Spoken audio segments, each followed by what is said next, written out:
नमस्कार, मी सविता किचन शेतकरी या यूट्यूब चॅनलवर तुमचं स्वागत करते। आज आपण जेवण करताना तोंडी लावण्यासाठी कैरीचा एक चटपटीत प्रकार बनवणार आहोत। रेसिपीला सुरुवात करण्यापूर्वी तुम्ही जर चॅनलला नवीन असाल तर आत्ताच सबस्क्राइब करून ठेवा, कारण अशाच प्रकारच्या साध्या सोप्या आणि चविष्ट रेसिपी मी रोजच अपलोड करत असते।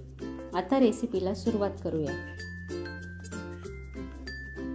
इथे मी एक कैरी घेतलेली आहे आणि ती स्वच्छ धुवून ती अशा प्रकारे उभ्या फोडी करून घ्यायच्या आहेत आणि उभ्या फोडी केल्यानंतर पुन्हा त्या फोडींना असे आडवे कट देऊन घ्यायचे आहेत।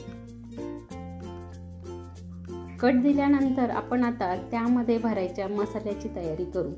येथे मी लसणाच्या काही पाकळ्या टाकून घेतलेल्या आहेत। लसूण तुम्ही आवडीप्रमाणे कमी जास्त करू शकता।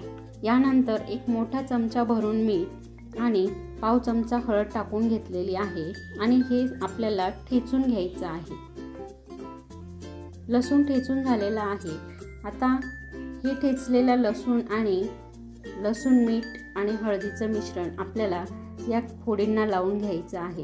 अशा प्रकारे मी सर्व फोडींना हे लावून घेतलेलं आहे। अशा प्रकारची कैरी खूपच छान लागते।